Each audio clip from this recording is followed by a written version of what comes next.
this morning? Good. Good.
He doesn't know. He said, I got an email, so be here.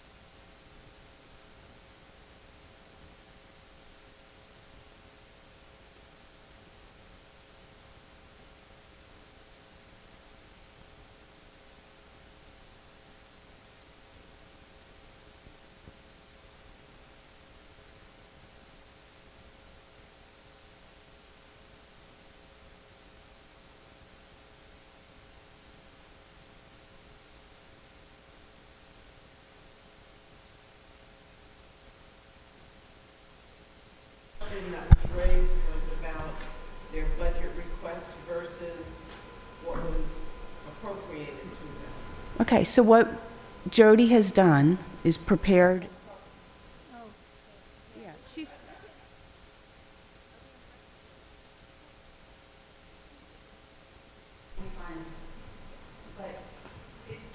Okay, we'll start the meeting then. Okay, I'll convene the Finance Committee to order. Please note for the record, Alderman Payon and Alderwoman Finlayson are present. Our fearless leader is unavailable today, so we're carrying on without him. So the first item on the agenda is approval of the agenda. I move that we approve the agenda. I'll second. All in favor, please say aye. Aye. Approval of the minutes from the March 20th meeting, 2019. I've had the opportunity to review them, Madam Chair, and I would move their approval. All right, all in favor, please say aye. Aye. Aye. I'll second that, by the way. Before Okay, budget revision request, GT 419, transfer from, and then there's a long list, finance, unallocated union contingency, finance, unallocated other post-employment benefits, Viva CHOP, police salaries and benefits, and transfer to mayor, office of the mayor, salaries and benefits, city manager, special project salaries and benefits, mayor, public information series and benefits, finance, administration salaries and benefits, finance, purchasing salaries and benefits, MIT salaries and benefits, mayor, office of law salaries and benefits, mayor, boards and commissions salaries and benefits, fire salaries and benefits, OEP salaries and benefits, DEP, administration salaries and benefits, DPW, engineering salaries and benefits, DPW, traffic control salaries and benefits, DPW, building salaries and benefits, Recs and Parks, Pip Moyer facility salaries and benefits, Rec and Parks front desk salaries and benefits, Rec and Parks Stanton Center salaries and benefits, Rec and Parks sports salaries and benefits, Rec and Parks camps and classes salaries and benefits, Rec and Parks health salaries and benefits, and Rec and Parks pool salaries and benefits. That's probably the longest description I've ever seen. Okay. So, if I may? City manager? Okay, during the budget, you'll remember, we hadn't ratified the union contracts at the time the budget was struck. And so we had put $938,339 aside for the fiscal impact of the union contracts. So that's the first line item. Secondly, we had never been budgeting for Viva CHOP, which was one of the reasons we had departments that were overspending their budgets every year, because we didn't budget for an expense that we knew we were going to hit them with. Excuse me, what is a Viva CHOP? That is volunteer employee benefit. It's the people who choose to participate in VIBA for purposes of accumulating money for their own retiree health insurance. And if you have use or lose annual leave that you were going to lose because you didn't get a chance to use it, we take the balance of that if you are a VIBA participant, and the money goes into your account. So it is an expense, and we were never budgeting the expense. So we set aside $275,000 for that expense with the intention of moving it to the individual departments based on what their actual amounts were, which are unknown until December 31st. Doesn't happen until the end of the calendar year. So that's why those monies were set aside. May I add something? Alderman Payon, you may recall when we did the IBB negotiations, that was one of the benefits to our employees that we bargained back then. So that's not a new program. Correct. That's something that goes back to 2013 when we ratified that agreement. Right. And when we ratified the union contracts that you just ratified for the 4 years, one of the things that happened in negotiations was the police and fire unions gave up participating in VIBA in exchange for other things. So Jody then projected all the salaries and benefits for all the departments because, for example, the COLAs kicked in on July 1st, but we hadn't funded the COLAs, right? They're in the 938 that needs to be transferred around. The Viva CHOP happened the first week of January. This moves the money to pay for the Viva CHOP. This was exactly how it was intended to work the whole time. If a department had enough attrition that it didn't need a transfer from the 938 or the 275 to cover its payroll, we didn't transfer any money into that department. The primary department that is the police department. They have a lot of attrition. So we're not, even though the police officers got a 2% COLA this year in 19, they didn't need additional appropriations from the 938. We're not giving them additional appropriations. In fact, we're taking a little bit away from the police, the 58,661, because the fire department has way more overtime than we anticipated this year. They have a number of female firefighters who were on maternity leave. They had more people go out on military deployment, right? Those people are still on the payroll when you're on maternity leave. You're still getting paid, but now the fire department has to cover your shift with overtime. So the fire department needed an additional $58,661. So we took it from the police department. So that's what this does. This does exactly what we intended to do during budget, which was to take the money we had set aside for the union negotiations and transfer it into the departments once the effect of the was known. So this does not speak to an over expenditure by the departments of their allocated budget? No, no one is overspending their budget. Once we allocate what we had set aside for the union reserves and the VIVA, no one's overspending their budget, with the exception of we have to put another $58,000 into fire. Okay. Because I think some of the red flags went up when we looked at fire for 400,000 and Pitt Moyer for 140 and camps and All of that, classes for 2. I mean, Rex and Parks is a big department. To give all of Rex and Parks employees a 2% COLA costs a lot of money. So this is just funding the COLAs in the VIVA chop. Okay. And in the case of the fire department, additional money for overtime. Alderman? So we didn't budget for any pay raise, any That's correct. COLAs, no, nothing for union? We budgeted for steps. We did not budget. The way we budgeted for the COLAs was to put them in the 938. Because the contracts hadn't been ratified. We didn't know what the COLAs were. So in the department, we didn't budget for the COLA. In this finance unallocated union contingency is where we budgeted for the COLA. So now we're moving it from that line item to the departments where the COLAs are being paid from. Is that a good idea, not to budget for these things when we know they're coming, even if we don't know the exact amount? That's why it's in the 938. So it was in the budget. You don't want to put it in the departments when you don't know what it is. Then the department has money to spend that may not be the right amount. That maybe they Yeah, don't. but we spent a long time in union negotiations. We had a pretty good idea of what. You didn't ratify the contracts till July, Mr. Payan. I understand that, but we had a pretty good idea of what was coming. It's hard to believe that we didn't allocate anything for it. Maybe I can clarify this. We set aside what we projected to be the cost of the bargaining in a contingency. That's correct. And now we're transferring from that contingency into the appropriate departments where it needs to go. I guess my question is, could we have done this in August? I mean, why now? Because it's a better projection later in the year. I mean, Okay. well, because we were also we were waiting for VIVA, which doesn't happen until the first week of January. Okay, so we didn't have access to all of it until January? Yeah. Okay. Ms. Dickerson?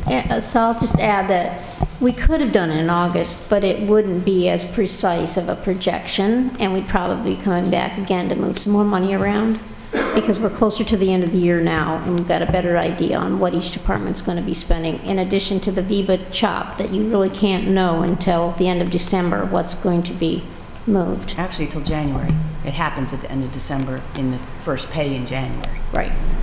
Okay, so we could have moved the, $1 million around earlier, but we waited to do it all in one lump, one fell swoop. Right. And if we had done it earlier, as an example, we would have given 2% COLA to the police. And we wouldn't, right? It ends up they don't need an additional appropriation for that, and we wouldn't have known the extent of the fire department's needs because of their soft vacancies that they have to cover with overtime. Alderman Payon, you good?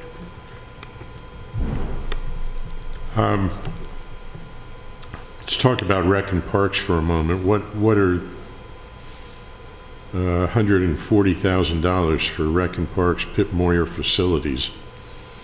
What salaries and benefits for a facility?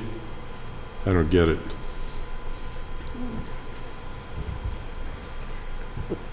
Is that the 2% pay raise for all of the employees at Pitt Moyer?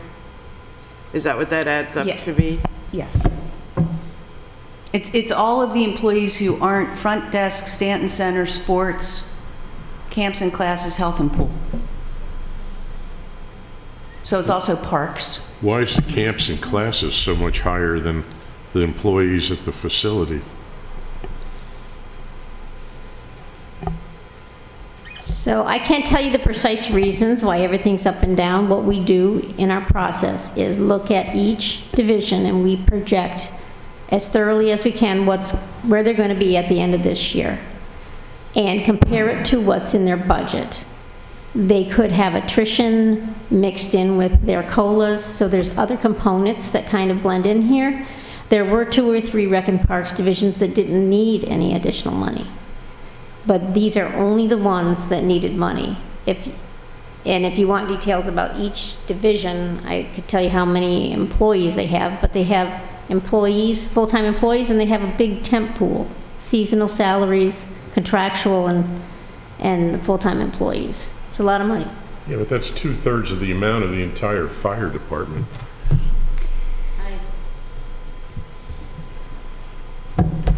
I can tell you,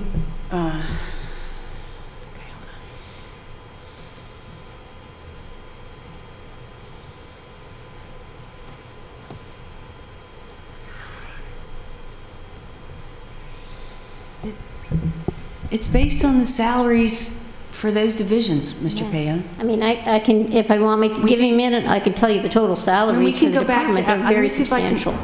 We sent, as part of the FY19 budget, we gave the council the list of all the employees in every division in every department.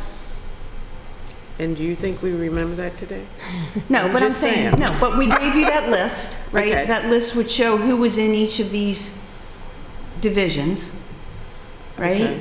And this is the 2% COLA for who's in each of those divisions. I would And- guess that fire makes more money than those folks working in recs and parks. So I'll point out that as far as Higher payroll, salaries, I mean. as far as payroll is concerned, fire, police, and then rec and parks. Substantial amount of payrolls in those departments. So it's the third highest payroll, correct? In the city. I don't know. I'm just trying to understand, as Alderman Payon has said, 400,000 in fire and 265 in camps and classes. And I'm thinking our firefighters have higher salaries. So the 2% is going to be a higher amount than those folks who are teaching classes, maybe part-time classes, maybe full-time classes, but their 2% is considerably less. Yeah, but what I'm saying is that that's awfully high compared to the whole fire department that has 400,000. A relatively few number of people Okay. apparently have Okay. 2/3 that we will amount. we're not, unless you want us to take the time to go through spreadsheets right now to develop answers. You can vote to delay the action on this and we can get you more information, or we can sit here and try and pull together numbers on spreadsheets, which doing that sitting here is likely to lead to an error. I don't like doing spreadsheets like this. Alderman, what would you like? Well, I'm not looking to create work, I'm just looking for explanations. These are, Okay, so. this is a lot of money. I take it the unallocated fund is code word for reserves? Is that? It was amount set aside in contingency to pay for the cost of whatever was negotiated in the union contracts, as well as a COLA for non-represented employees. All right, procedurally, does this go before the council as a whole? Yes. Okay.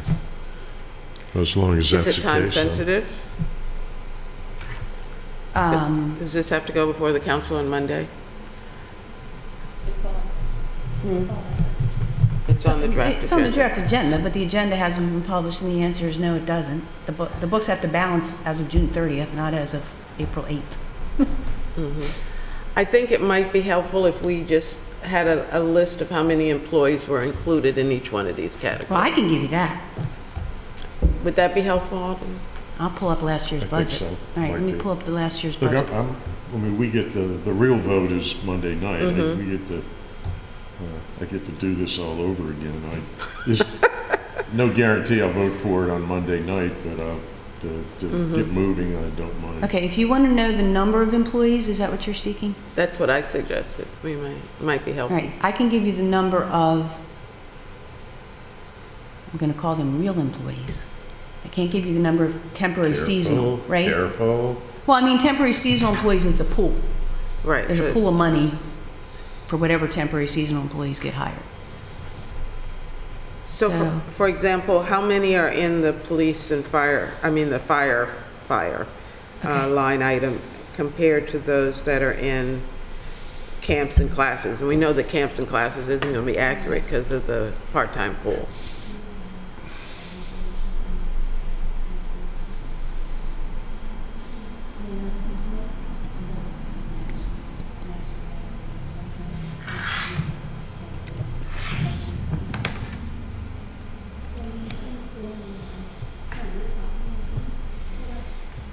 I can give you that information, we have that.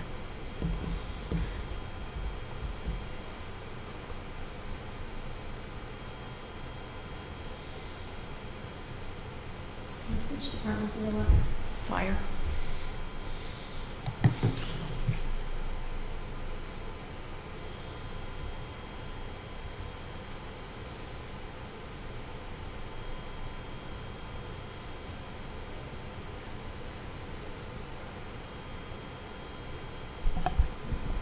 Okay, the fire department has 142 positions. I'll go to Rex and Parks.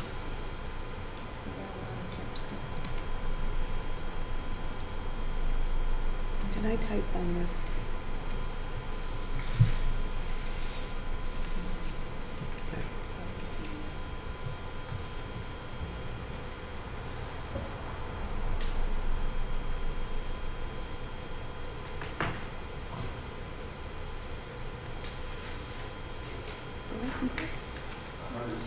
How do you know that? It's, there's 34 full-time, but they've got a lot of contractual. Okay, that's just the harbor master. Isn't it? No, No, and I Rex don't even and, know if those totals are right. Okay, this is right here. okay. And I'm not sure that the numbers, because the salaries are all over the map. So 2% of the chief's salary compared to 2% of a class 1 firefighter, it's going to be light years apart. Maybe not light years, but Okay, this is based on actual employees, Right. where their payroll is going to be at the end of the year, where we're projecting it's going to be. okay. No one got to hire positions that weren't authorized. No one got to hire positions that were frozen. Okay. Okay. Alderman, what's your pleasure? Thank you. How come the police department doesn't seem to have the issue that fire does? I mean, I know we didn't give them much of a COLA this year, but we did buy them cars, or are buying them cars and other benefits. What? We're not buying cars. The cars don't get Okay. until next year, right? The cars are ordered. The cars were ordered out of a fleet fund, not from the police department. The police did get a 2% COLA this year. They get no COLA next year. And the fire got a 2.5% COLA. So the police got a lower COLA. They get no COLA next year. Fire gets 2.5 in each of those years. And then the police department had enough turnover and attrition that they didn't need an additional appropriation to fund their 2% COLA. And Captain Amoya can talk about the vacancies if you want. Well, we saved a lot of money at the top, apparently. You don't have to Too soon. respond to that. Newman. We have Please identify 170. yourself Yes, ma'am. for the record. Captain Amoy from the police department. We actually have 23 vacancies between contractual positions, other positions, and then just normal attrition from officers. Right now, we're getting ready to hire some more, but there's a bunch of money left over based on that. And that's throughout the year. So it fluctuates up and down on the officers, of course, but some of the contractual positions were vacated and just not filled at the time. Need and necessity, money was utilized for other outsourced companies to come in and help do some of the technological stuff that we have going on right now. Other than that, the 23 vacancies, at one point it was 27 vacancies. We're slowly filling those spots, but we got to get qualified people into them. Right now, we're only holding 5 civilian positions, including contractual, but a lot of the sworn, we are down to 115. We're allocated for 124. So we're getting ready to hire shortly because there's a police academy coming in the summer. So right now we're looking at filling those positions. We also have vacancies at of course, the chief's position. We have 2 lieutenant vacancies and 3 sergeant vacancies on the books. We've had to move allocated positions for officer first class down to officer for position control, to keep position control correct. But we're bringing officers in at $50,000 where the officer first class positions would be funded at somewhere around $65,000, $75,000, just because of those vacancies. Just be from either people leaving, going to other agencies, or retirements, or disciplinary action. We have these vacancies in place. So when asked to do the projections throughout the year, or at the end of the year, it looks like there's a substantial amount of money that's left over. It's not for us not trying to fill these positions, but they're there. So hopefully that answers most. So you are funded for 124 uniformed officers, and you have 115? We have 115 on the books right now. We have 5 that we're getting ready to look to hire by June, because the academy is not until July. And then there's additional people that are in the process that'll just be in the next wave. There's another academy coming in August as well. So hopefully we will be up closer towards the 124 mark. So the salaries that you funded out of your attrition money will become our responsibility in the out years. We would have met our attrition rate anyway with the other vacancies. I mean, let's face it, the attrition from the police department, we don't stay steady at 124, where the fire department usually fulfills all their vacant spots, and that's why they're at the upper level of their pay scales or pay output, where we have usually anywhere from 3 to 4 or 5 vacancies, maybe 6 vacancies. We've been steady around 115, 116, and that doesn't include the soft vacancies. So we're also saving a lot of money there, because we have people from military. We have 4 people in the military that are gone right now, and then we have other persons that are on leave of absence from the agency until her and her husband come back from military. So overall, there's just going to be a lot of money left over for us. Question? None. So what's your pleasure, Alderman? Information. Oh, okay. So we said there were 140, 147? 42. What did we say for fire? 142. There's approximately 334 employees at Recs and Parks, which includes their seasonal, temporary, part-time people. The other thing is, in the Recs and Parks number is about $265,000 is a correction, where the former finance director failed to include seasonal salaries for camps and classes at all. And we've talked to you before about the harbor master, where the temporary seasonal salaries for the harbor master were not funded anywhere near what the harbor master spends annually on temporary salaries. So 265,000 of the amounts at Rex and Parks are to correct things that the former finance director simply didn't include in the budget. Harbor Master's not included in that, though. Because you already transfer, in what budget? In Rex and Parks, yes they are. Okay, so, but that's not in this transfer of its own. Okay, so they had an earlier transfer from another division within Rec and Parks, but that's not enough to cover what they're going to need this year. They need more. Okay, I'm just not seeing Harbor not Master seeing it listed here. So should it be? Remember we did a transfer, Yeah, so that took, so we're good on harbor Right master. now, we're projecting they're good. Because of the transfer you already did. okay. Okay, and if anybody, at the end of the year, if anybody else is in need of transfers, we'll have to figure out where to take Okay. it from, where to shift it from. Madam Chair, I'm ready to move approval with the understanding that that this doesn't mean I'm going to support it in front of the council as a whole, but to move this along, I'll certainly move approval today. Okay, I'll second it, and all in favor, please say aye. Aye. Aye. Okay, and we are always, we always have the ability to vote our conscious hearts, minds at the meeting, so.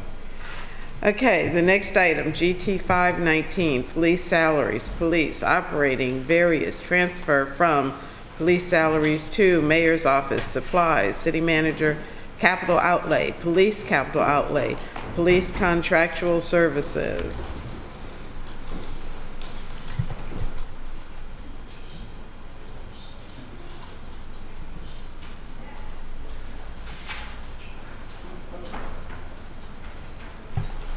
Watch the tape and see who belabored this one. I'd like to touch on two of these and then let Captain Moya touch on the Okay. rest of it. So we've already talked about how the police department has some attrition that frees up some money in that department. Two of the requests, the $2,600 is for another plaque in the back of the council chambers to honor women on the city council.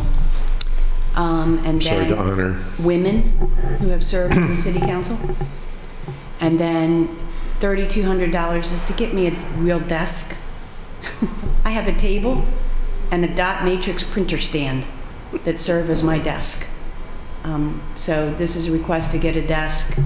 This was the least expensive one we could find that kind of sort of went with the furniture that's already in there. Wait a At least minute, it wasn't 3,200 32,000. This was, is the least expensive desk you could find? yes, that looks anything remotely like what is in the office. It's not 32,000, so what are we complaining about? I'm just kidding. I know that was Purchasing, flippant, and that was a it's political on faux our pas, and Yes. forgive me, I was wrong to say. It is from our competitively bid furniture contract with Duron. I just want a desk, okay? I can't work with a table and a dot matrix printer stand. Okay, on your time. I Should, don't know what to say, other than that seems like an outrageously high amount. If you're saying that that's the best deal we can get, then It's not even real wood, Fred. it's what? It's not even real wood. It's fake. Where are you getting this from? Duron, on our competitively bid contract. okay, let's just Whatever. move on to the captain's portion of it. He's looking away. Yes, ma'am. Captain Amoya, are you speaking to the other two items? Yeah, do you have many $3,200 desks over? Oh, no, our costs are a lot more. I mean, try Goodwill. They'll, no, never mind. So there's actually a few things that we have requested money for. First thing is Amazon Web Services, AWS, is to virtual. It's the Annapolis Police Department is in the process, and the city is going to later transpose over to it. Virtualization of desktops, our desktop support, and within the agency. Currently, officers have been working off 2 separate systems. This will virtualize everything to be able to work off one system with a cost savings to the city, substantial cost savings to the city long term. Through not our budget, but MIT's budget for replacement of a lot of the citywide computers. This year's portion of it to get up and running is approximately $21,000. Long term, it'll be about $70,000 reoccurring, but it'll save the city long term hundreds of thousands of dollars in the future.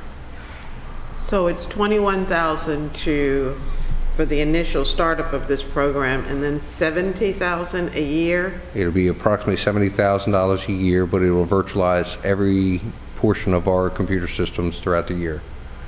What are we paying now? Right now, I think MIT is allocated for a little over $350,000 for replacement of computers. These will put it in a different way to you. If they're replacing a box that's $1,100, $1,200 a piece, and we're buying the new system, we'll only operate on like a $100 piece of hardware.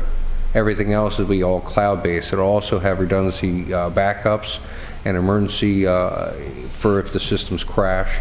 Everything has a emergency backup for it as well. It's Amazon services was seamless in venturing into with some of the virtualization. And a lot of other counties, jurisdictions, and the state are eventually going over to AWS as a platform for their entire cities and counties and state systems. So everything's based on in the cloud. So basically what you're paying for is the storage space of all the data. That still seems like an awful lot for annual upkeep for the cloud. Well, if we're spending $150,000 on new hardware every couple years just for the police department, or $350,000 a year for the city, and we're shooting at $70,000 a year for storage. It's going to cost in the long run, like I said, a savings of hundreds of thousands of dollars in the long run for the city if the entire city goes over to it. And will all the departments be able to interface with the system? Eventually, when the city moves fully into that direction, we are working actively with MIT on virtualization progressively throughout the city. So again, from your remote desktop, instead of remoting into your desktop, you'll have that ability to go anywhere and look into whatever computer systems that you have access to within the city now. So if you could be in California and you don't have to remote desktop into it, you just go right into that virtualization web page and you can access all your data, and it's a real-time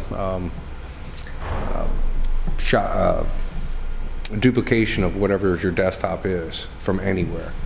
So you can complete your work from, if I have training in Florida, I'll have to go down to Florida, and yeah, instead of remote desktoping into and having 3 different PCs, I have a laptop I keep with me all the time, but I also have a desktop and I also have an iPad. So at whatever point it eliminates all of it, and I can just access it just from an iPad. I'm sure there is considerable benefit, and I'm not questioning it. My concern is police is doing something, MIT is not on board yet, and all the other departments are not. And I am hesitant about putting anything in place that everybody can't interface with. Well, the other departments can't interface with the police departments I mean, again, this also incorporates a lot of the securities and everything else like that that we have to have in place for dual authentication. And maybe I'm not fully explaining the bigger picture of the AWS, and I'm not technologically advanced as somebody from IT or some of our IT people, but in a nutshell, IT is supportive of it.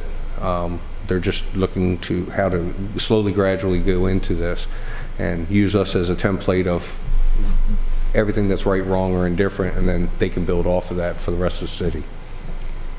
I understand the need for police to be separate and have a more secure system. But I know at some level, it has to interface with everybody else. So, I would be comfortable with MIT being here to help me understand this, because what I just heard you say, I think, was that this is an additional $70,000 on top of the 350 if we're not. no. No. If we're not interfacing with MIT on all levels, I'm not sure how this is going to be less. So if this system, this cloud-based system, is satisfactory at the police department, okay, and we can roll it out citywide, it means that MIT won't need a capital outlay budget of $350,000 a year. It needs something much lesser, because instead of having to replace every laptop or every CPU desk computer every 4 or 5 years, whatever rotation cycle they're on, you buy a much less expensive box, and from that box you connect to the cloud, and all the computing capabilities are in the cloud. And I understand all of that. But before we do that, we need to make sure that it's a satisfactory solution, and so we're going to roll it out with the police department first. I would be comfortable if MIT was involved in that, since they are, but they're not here today. Well, Yeah. They are our go-to people for technology, and you just said you might not understand all of the pieces to this either. Again, I can't speak on some of the fine-tuned pieces of it, but also what it comes down to is, like, we're getting these new police cars, and every police car is going to have the capability of having a computer in it. The computers generally are $2,300 a piece, or $2,000 a piece for a computer for the car. With this system, we can actually use iPads for every officer, to where the officers have the ability to use them at a, when I say a fraction, probably about a couple $100 cost, because we still have the connectivity for the phone systems and such. But with this virtualization, you're saving probably about $1,500 at, or maybe more, per officer alone, and that's on an annual basis. So if their laptops are breaking, the initial cost for the purchase of it, and I'm sure the city manager went to ask Barb to come over here and speak on behalf of AWS. But that's what it comes down to, is for the virtualization, for servers to decrease the energy footprint and allow for better management of the environment and reduce costs. We can move on to the second section that I can't speak on. Barb's on her way over, Ms. Finlayson. Okay, thank you. Yes, why don't you go ahead on to the second piece. Second topic is building securities. For many years, we've been talking about building securities throughout the city. In light of recent trends and events, it's been more paramount that we request to continue improving securities for the city of Annapolis buildings, as well as to protect the city's employees. This second portion of the request is for the security upgrades for City Hall, Gorman Street offices, Public Works facility, and MIT, the MIT building.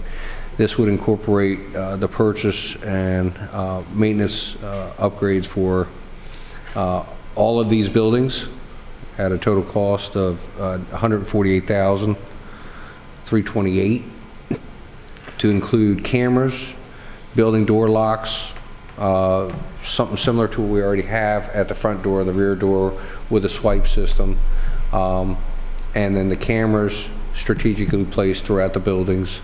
Right now, of course, besides putting the front door and the back door and the side door on just that security lock, we don't have other mechanisms to protect the employees within the building or those offices themselves. HR building doesn't have any security at all.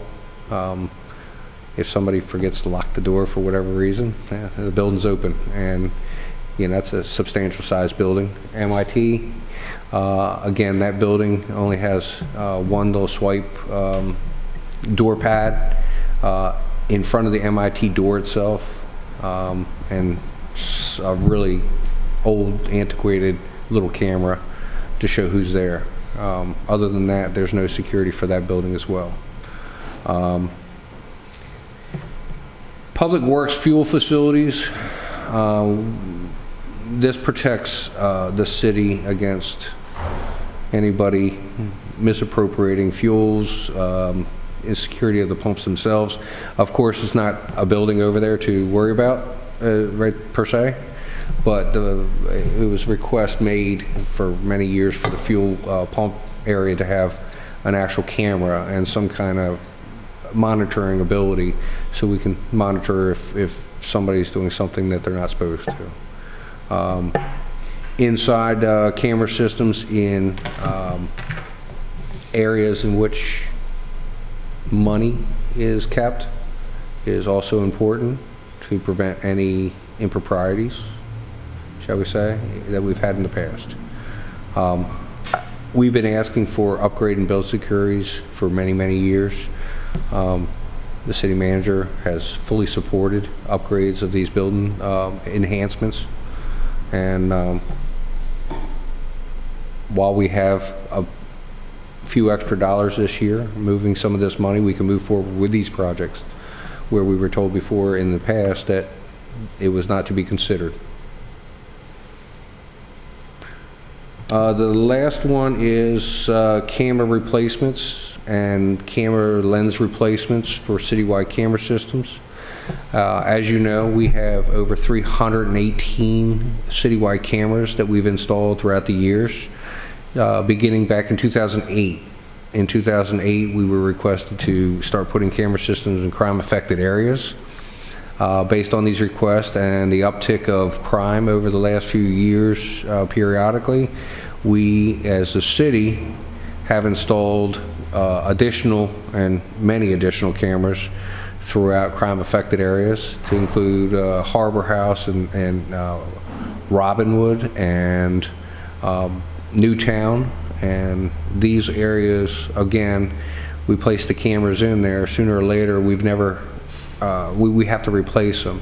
And throughout the years, nothing has ever been approved for maintenance of these. So some of these cameras are nearly 11 years old and have not had upgrades at all. Currently, we have more than 10 cameras broken that we try to fix as best possible, but we need to have this as a reoccurring cost. But for right now, we need to upgrade some of these cameras throughout these areas that we have blind spots. So how many cameras are you going to be able to replace for $40,000? $40,000 should replace at least those 10 cameras and buy some of the lenses that we need to... 10 cameras, you said? At least 10 cameras, yes, ma'am. So the lenses also, over the years with the sun and natural elements, the lenses themselves become foggy, and that would also allow for replacement of some of those lenses as well. Do we have replacement parts when the cameras are damaged or shot out or whatever they do to some of these cameras? No, the police department has had to absorb those in recent and past years through other funding sources or through our own departmental budget, and they weren't they weren't allocated as a replacement. Again, we're making strides under this administration with, hey, look, you know, this is important. This is needs that were oversights before. So, you know, again, we are adding 2 more license plate readers this year. We are also going to be working with Anne Arundel County on fiber upgrades.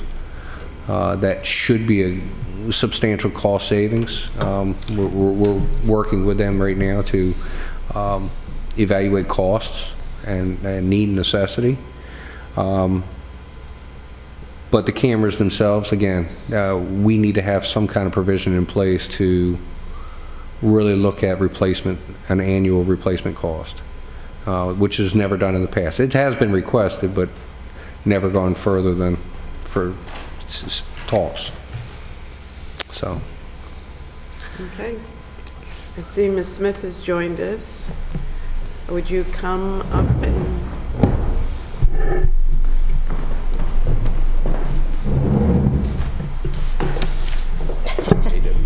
Okay. Thank you for running over. And I guess my question has to do with this new pilot program that the police is initiating. And I guess one of my questions had to do with the interface with other city programs. I guess my concern is that we're going to have one system in police, something else for other departments or everybody else even. And there's a $70,000 annual maintenance cost or storage cost, I guess it is. So I'm interested in knowing how where you are on this program and how you feel it will be best utilized citywide, given the fact that there are some things that police has to do that's more secure than other areas. We're very excited about the technology. Our boys can't wait to get their hands on it. For the police department, I think they're a perfect candidate for a pilot. We are poised to replace a majority of their PCs. The timing couldn't be better. They're interested in using a single laptop or a single device instead of having a PC in the office, as well as the laptop assigned to the officer. So there's an opportunity for cost savings. There's a huge security component that absolutely nothing gets stored on the device that they're working on. It's all in the cloud. So if the device is stolen, there's absolutely nothing that can be recovered from it. For compliance issues, that's a huge plus. We've been working on that for years, and this is a solution for it. $70,000 a year is, I believe, for storage and use. That's for about 150 users. We need to see how effective this is before we can deploy it citywide. Because we're in a position where we need to replace a majority of their equipment, their servers, their old servers, are actually antiquated. They're so old I don't want to talk about them, but we are replacing those. But in the interim, we have another risk of failure. So their current RMS and CAD system would be uploaded to the cloud. Again, this is a pilot. We don't know how. There's certain things for the police department that will be excellent. How they will apply to the rest of the city, we won't know yet. If we did this for the rest of the city, based on the numbers that the police department has, you'd be looking at $70,000 a year for the police and potentially $150,000 for the rest of the city. This gives us a lot in terms of technology and the ability to repair things quickly. Instead of trying to repair a PC, we just download, the desktop again. But again, we need to see how effective it is. We're very excited about this. We would really like to move forward with it. So will you have access to the system through this pilot? We will have the opportunity to assist their users. Okay. Yes. They will have access to it. Everybody from IT has already been vetted for security purposes through NIJ and FBI security parameters. They have That's- top secret security clearances, is that what you said? Fingerprinted and everything. Yes. And it's all audited. But Okay. as far as the security and long-term savings, not just on the equipment itself, but this is pioneering for the city. It is. And unfortunately and fortunately, the police department has undertaken a lot of technological advancements, and we're trying to, what we're doing right now for the police department will help the city, potentially in the long run, but these things are usually on most departments our size aren't done but in like a 10-year span. We're trying to dump it all in one time to advance us and put us where we need to be for a long-term solution. So, Yeah, there are some cost savings on equipment. A Zero client, which is Windows operating system agnostic, it doesn't care if it's Windows 7 or Windows 10, is probably in the neighborhood of about $300. The Toughbooks that they're using are about 2,000. The PCs that they're using are about 800. And we are poised for a major refresh of all of that equipment at the police department. So the $70,000 for the operating expenses for the first year potentially is covered. I don't have the exact calculations, but it potentially is covered. Again, it resolves the security issue about data being retained on a laptop or even a PC in the station after a user is done with it. And it resolves our concern for data preservation on the current servers until they have the opportunity to be up and running on New World.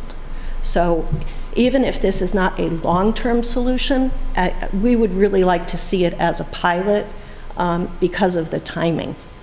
And I don't know that we can go citywide with it, but I think for the police department and addressing those security concerns as well as support, it's a wonderful opportunity. Okay, thank you. Alderman, No questions. would you like to make a motion?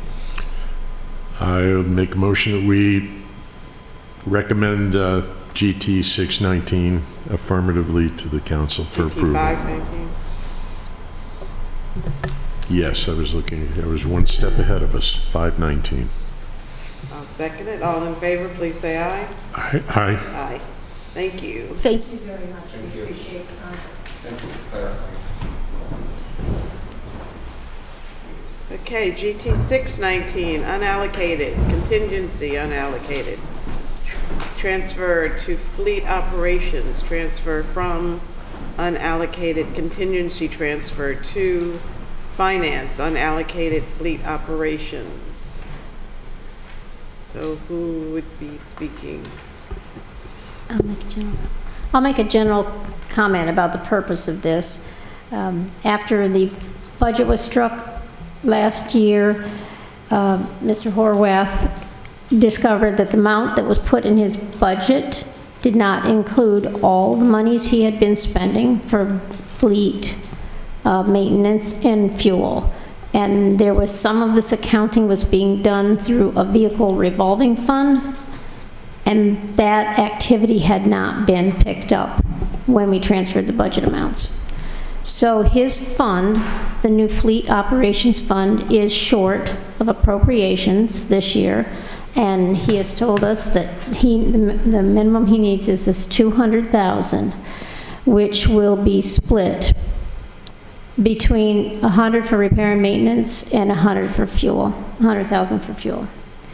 So I wanted to also point out that this goes along with SA 4519, which is a little further down the agenda, to accommodate this transfer, there's two pieces.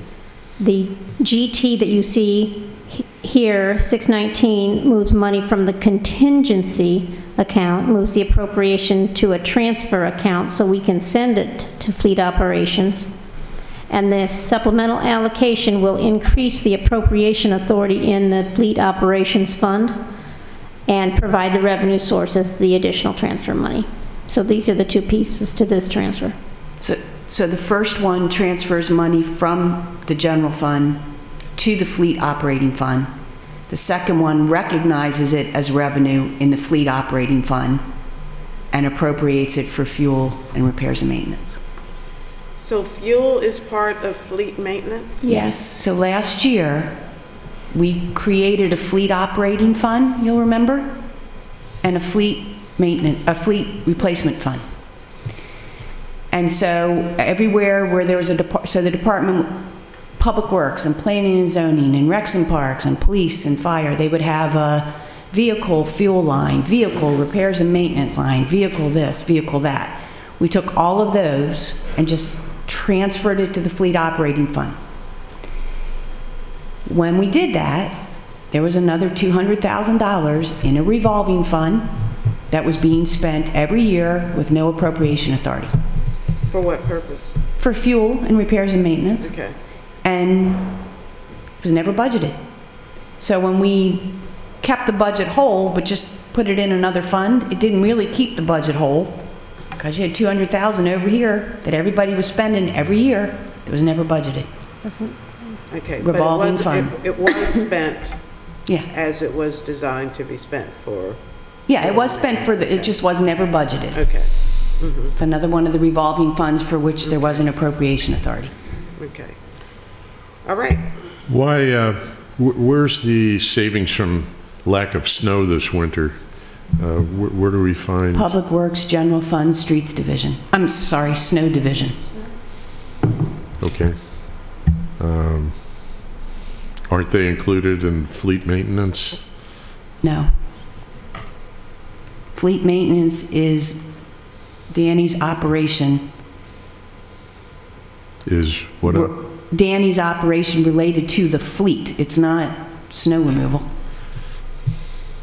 So if we owned a snowplow and the snowplow needed gas and the snowplow needed repairs, his shop would do that.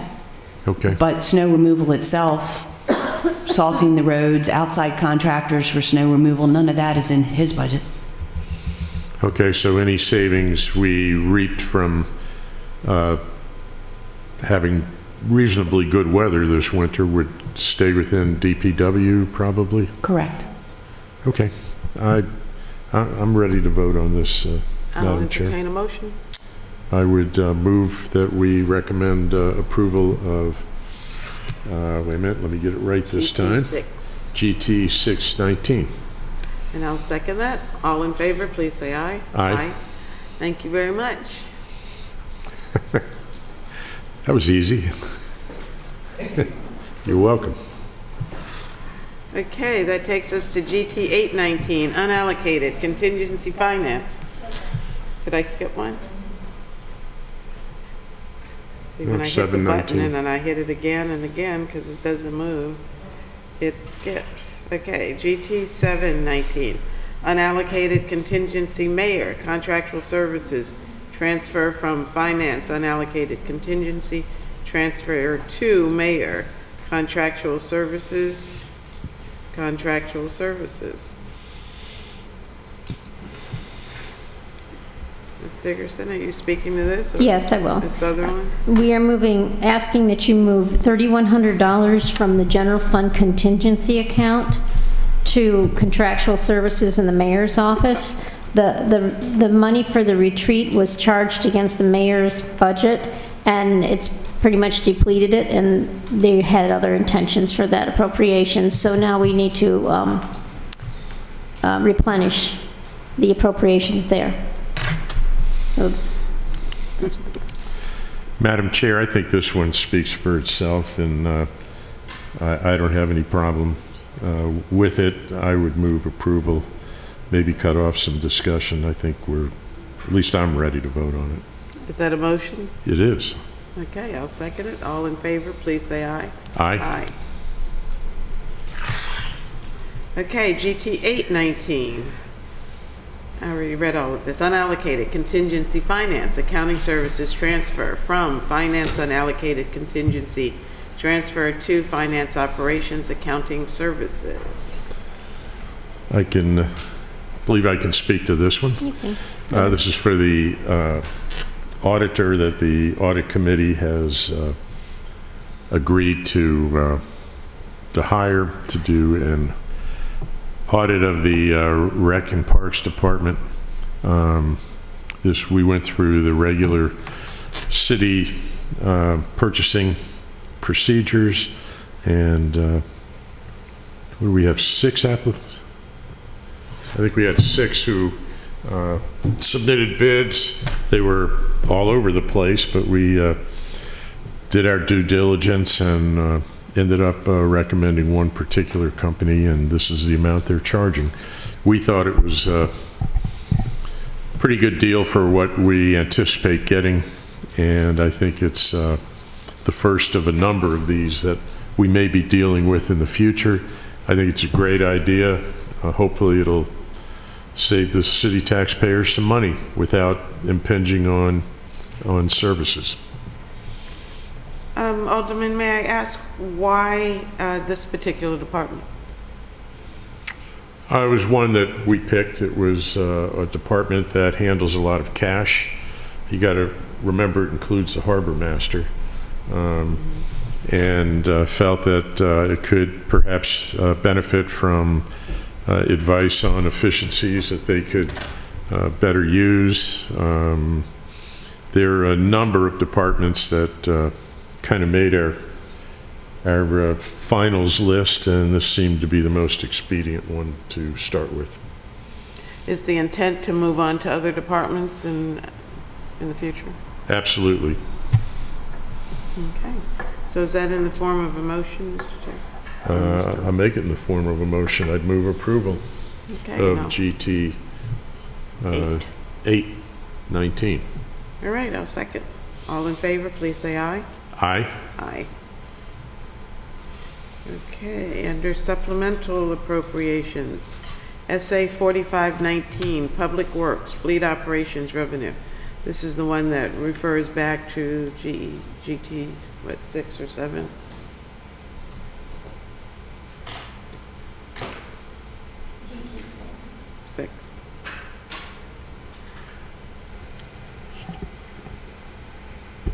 So this simply breaks it down into the 2 categories, repair Yes. and maintenance. And Inside the Fleet Operations Fund, we need to increase the appropriation authority there in those 2 pieces, 100,000 for equipment repair and maintenance and 100,000 for fuel, and increasing the revenue that's coming in from the general fund. Alderman, entertain a motion. Just a moment, please, Madam Chair. I would move approval of SA 4519, or at least I would move a favorable recommendation. Does this go before the council also? Okay. So it will be probably on the consent calendar, won't it? Seems like it would be. All of them, yeah. Yeah, okay. Okay. So if you have an objection, you might want to pull it off if you think that's a concern. All right. Actually, I'm a little more concerned about this than I am some of the other things, but I think there's probably a pretty good explanation, and we'll deal with it on Monday evening. Okay. I'll second that question. Alderman, This is just the piece that recognizes the revenue from the... Yeah, I Okay. understand. Okay. all right. All in favor, please say aye. Aye. Okay, that takes us to SA 4619, Capital Projects 20,002, Maynard Burgess House Revenue, Grant Award from Commission and Maryland Historic Trust for capital improvement to the Maynard Burgess House expenditure. Capital Project number 20,002, Maynard Burgess House.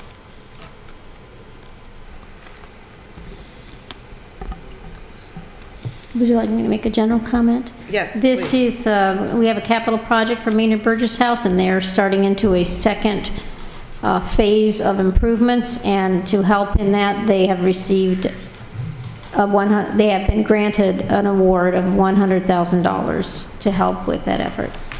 And I believe Public Works has sent somebody here to talk about it if you have extra questions. Would you come on out? Madam Chair, okay, no, I'm sorry.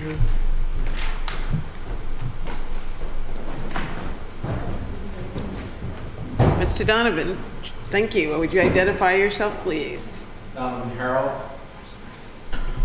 Donovan Harold, Public Works Department.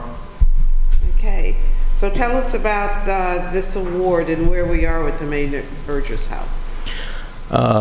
We have already been appropriated $400,000 for the project, and we are getting $100,000 from MHT as a grant. Right now, we already have the design drawings from the very first phase, and we have some specs from the first phase. We're going to be using the same exact drawings for the second phase. We are editing the specs to represent what the second phase is going to compose of, and also we're working on the bidding documents, but we should be ready to start the project this summer. The project is going to basically take care of the interior of the Maynard Burgess House. We've already done the historic preservation of the outside siding of the facility. There was some preliminary plumbing and roof work. The interior is going to be basically all the electrical, mechanical, HVAC, finish up the plumbing along with fire suppression system, and interior walls, ceilings, and floors and stairs. And we're also going to put an addition, a bathroom addition onto the Maynard Burgess House. And the project for the completion date for the grant is December of 2020. So will we have, with what's been already awarded, sufficient funds to complete the project? Just this phase, we only will be able to accommodate the first floor. That's the project. The second floor will have to come back and ask for some more funds to complete the second floor.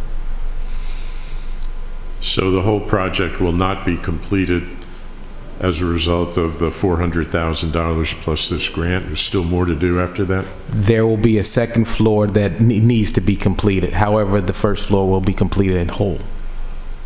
Boy, that's one expensive project. Well, it's because it's hand labor, because you have to follow the Interior Secretary's standards to take care of the historic nature of the building. For the love of God, I wish they'd finish up with, get the whole thing done. Well, I don't particularly care to have the council move over into it, by the way, but I would still like it done. I mean, gosh, it must be, I mean, I think we've been working on that since I got on the council 11 years ago. I mean, geez. Well, you can tell us that this is the Finance Committee, and we can move that action forward during the budget process. So it sounds like there's another $500,000 that's going to be necessary to finish the second floor. I wouldn't think it would cost $500,000 to do the second floor, because basically we're going to take care of all the mechanical and electrical for the entire facility. It'll mainly be floor, ceiling, interior work on the second floor. Okay. Yeah, well, we know how that goes. I mean, it's $3,200 for a desk, for God's sakes. Well, that's good to know. I'm not going to let you live that one down. The $500,000 that you have now. Come on, smile, will you? I'm giving you a hard time.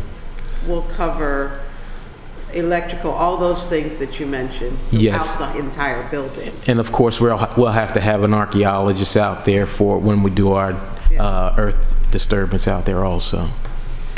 You know, I recall that when, this is 2 administrations ago, when we had discussions about the council moving, and that the second floor didn't have weight bearing.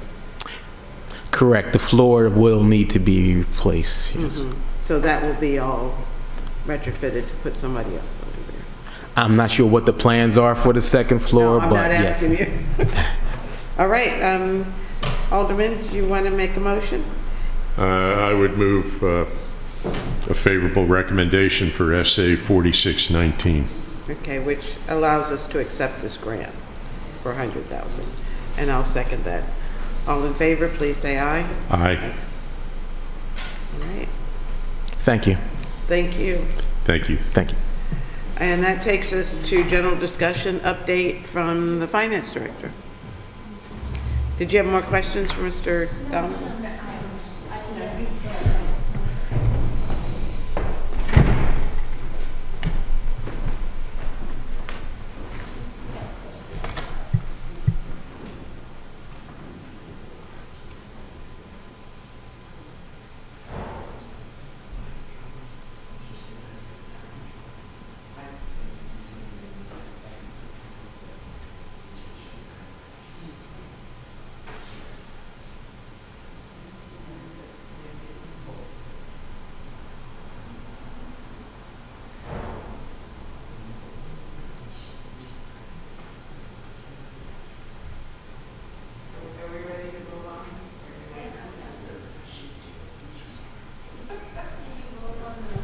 Yeah, we did.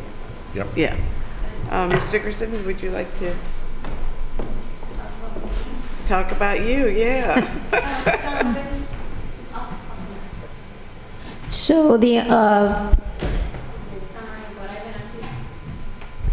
I've pretty much been working on the budget, getting the proposed budget ready for you for next week. It's taken up, I don't know. All of your time. Every hour of every day and weekend and everything for the last month or so. So we're getting close. We're trying to narrow that down and get it into a form and a book for the council for Monday, and the bills will be proposed on Monday as well.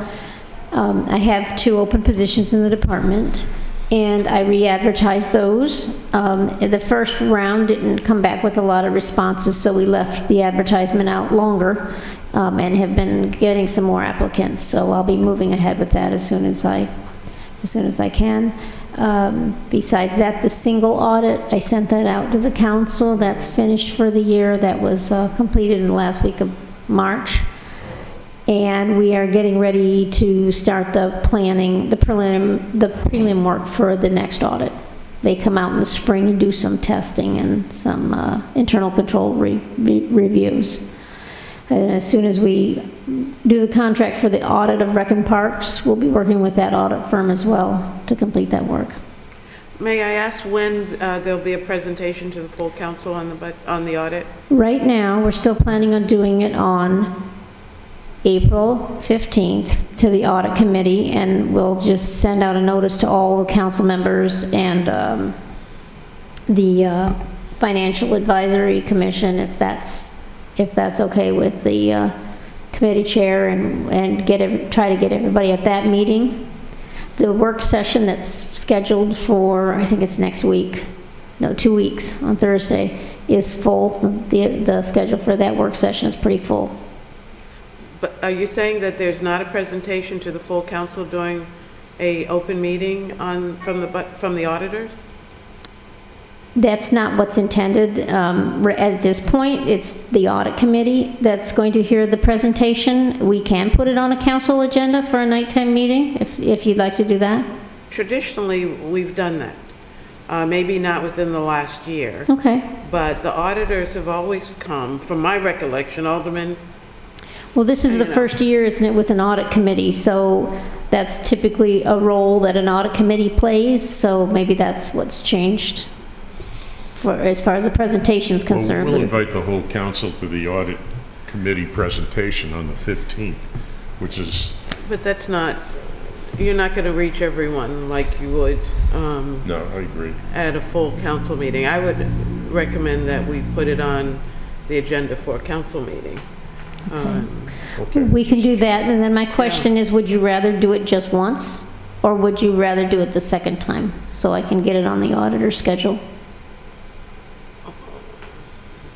I'd rather do it once, but I'm sure people on my audit committee aren't going to be able to make it to a work session. I mean, I think she's council talking about a members regular will be- council meeting. I'm sure they'll be glad to come down and do another presentation. I don't know if it's too late to get it on the agenda for the second meeting in April. Well, even if it's the first meeting in May, Okay, I would hope that it comes before the full council. okay. You know, and with enough lead time, I would hope the audit, if they can make a 7 o'clock meeting in the morning, they might be able to make a 7 o'clock meeting in the evening. Oh, you changed it to 8, okay. Same difference. But I would hope that it would be on the full council's agenda Okay. for a full meeting. Okay, we'll work on that then. So I'm sorry, I interrupted you. That's pretty much it. We're busy, you know, with Nikki being gone, she filled a big void there. So with Nikki Pletzer out, we're trying to keep it together. So have you, you said you have 2 vacancies, have you started to advertise for her position? That's one of them. It's that Yeah. one and the risk administrator. Uh-huh.